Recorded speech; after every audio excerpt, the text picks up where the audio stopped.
Howdy doody everybody, my name is KevGuuey and welcome back to Nanokami the Two Princess Knights of Kyoto Part 2.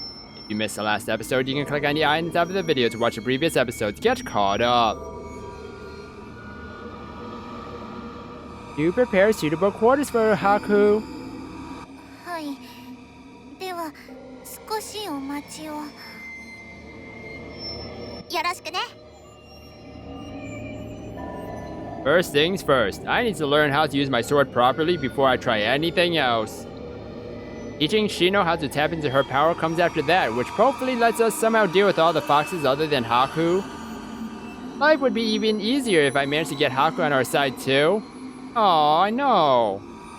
Right, let's try and get this all done somehow. I need to get as much out of Inari as I can too. You feel free to ask whatever is on your mind. 顔に出てた。協力してやるんだから、あんたらの目的教えてよ。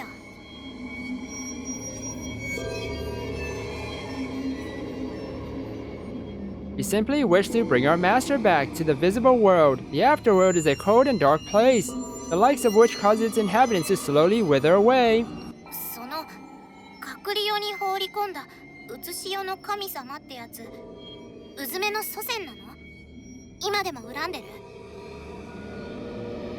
The current Uzume is indeed a descendant of Ame no Uzume, who was born from the gods who sealed our master away.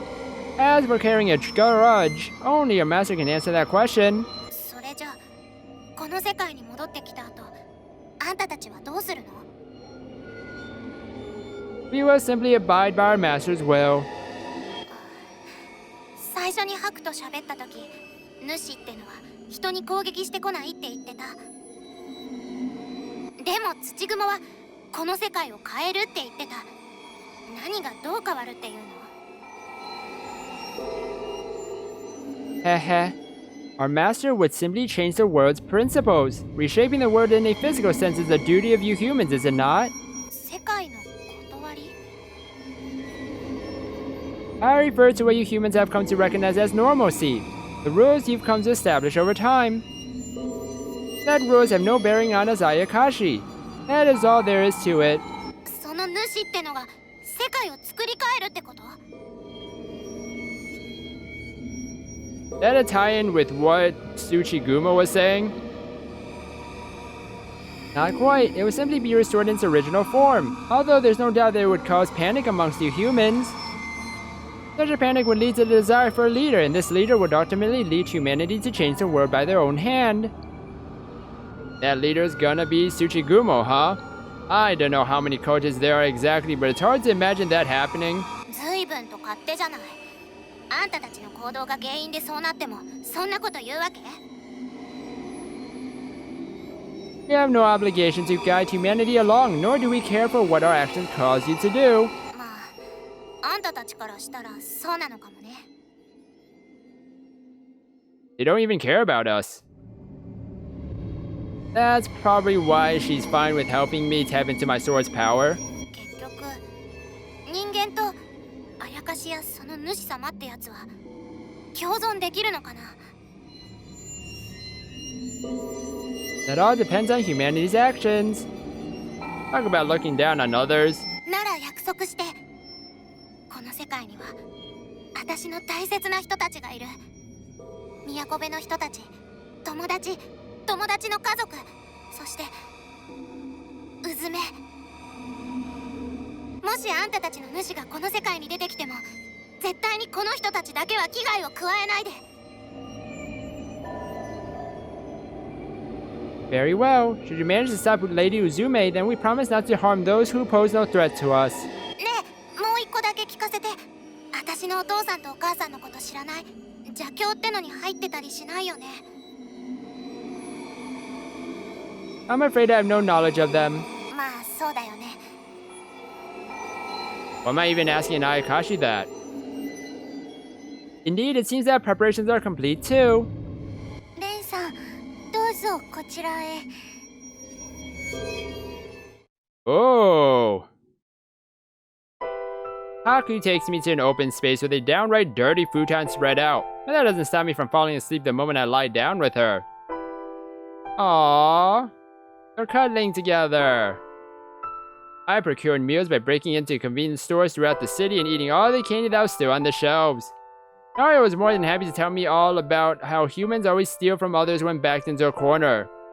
The frustration I felt almost brought me to tears. It's not like I wanted to do this, but I needed food to keep going. Time that wasn't spent eating was spent fighting against the foxes. I barely slept. All my time was dedicated to swinging my sword. Oh! Oh yeah, that's what these foxes looked like. Huh. Interesting. Seems like I'd get thrown into the river whenever I lost consciousness, and they'd wake me up by pulling me out by my hair. Oh, that's nice. Clothes were more than useless while there too, so I made sure to take them all off before fighting. That, and I didn't want Shino to suspect anything. Fortunately, tapping into my sword's power meant that it only took a few hours for most injuries to heal. Didn't matter if it was broken fingers or enough pain to cause me to almost collapse. The burns in my skin, courtesy of the fox's fire, only took an hour to heal too. Granted, some specific parts haven't fully healed up yet. Which would be... And thus, more sweets were stolen so I could keep going. Using my power always makes me extra hungry. That's why I devoured anything I could, as if I was some stray dog being given food out of pity. At one point, I caught a glimpse of myself in the broken fragments of a mirror. It made me realize that I'd become more of a monster than the Ayakashi. Aww. I was covered in blood not long ago, and yet here I am now, as if nothing had happened. That realization terrified me, in all honesty. It wasn't that long ago I was leading a regular life, messing around with friends and going to karaoke when I should have been studying. We'd take pictures at the photo booth together, then I'd go home, watch some TV, and enjoy a good soak in our moderately sized bath. Yet here I am now, terrified of the idea of anyone seeing me like this, struggling to find the motivation to go on as my body gets beaten and bruised day in and day out. The reality of it all causes me to throw up. It's only been a few days, but I can feel the pain and despair driving me crazy. The idea of running away never once crosses my mind, though. The promise I made to protect Uzume drives me. Oh. There weren't any toilets there either, so I had to take care of my business outside. Sometimes I'd cut certain areas with the leaves I used to clean myself, but those healed up within minutes. Wait. The leaves would cut you? What kind of leaves are you using? Thankfully, the river was close by, so I could head over there to clean myself with the last bits of my energy. The cold water would snap me back to reality, which I'd follow up by telling myself over and over that I was still human. Thinking about Uzume was all I needed to convince myself to keep going after that. I'm still alive, and as long as that's true, I'll stoop to whatever level necessary to protect Uzume. I'm fine with getting thrown in prison when it's all over and done with. I'm fine if the store owners want to give me a good smack. So long as I can protect the person most important to me, I'm fine with it all. Oh, we're back to, Shino.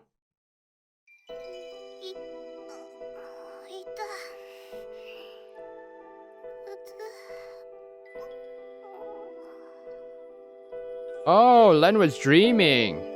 Oh. Len, どうしたの? 痛い? I had dozed off on the journey to Fushimi Inari, but Len's groaning jolted me awake. She seems to have been having some kind of nightmare. She opens her eyes slowly after I do. Len, 大丈夫? も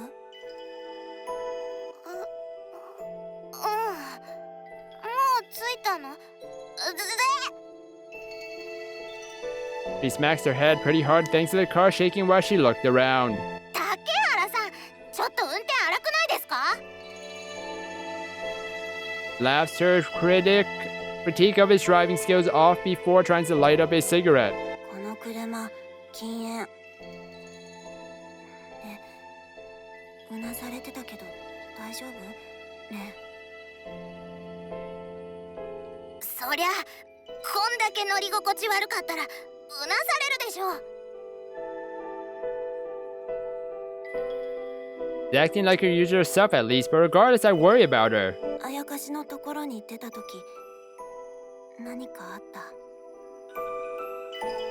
何？あんまりにも出してもらったご飯美味しすぎて戻ってきたら体重増えてた話聞きたいの？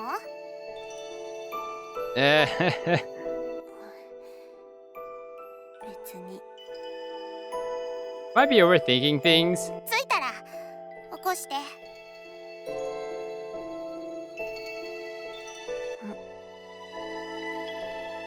Makes sense for her to still be tired, I guess. Ah. Oh, there we are. Fushimi Inari Taisha. I'm gonna end the episode here, everybody, for Nano Kami, the Two Princess Knights of Kyoto Part 2. Okay, so found out that that LEN trained clothless. Interesting. So we found out about that, and that she was quick on her feet to actually go and get her powers. But anyways, I hope you guys enjoyed this episode. If you guys did, then please slime that like button and subscribe down below for more awesome videos. Thank you everybody for watching this episode, and you will hear me in the next one. Goodbye!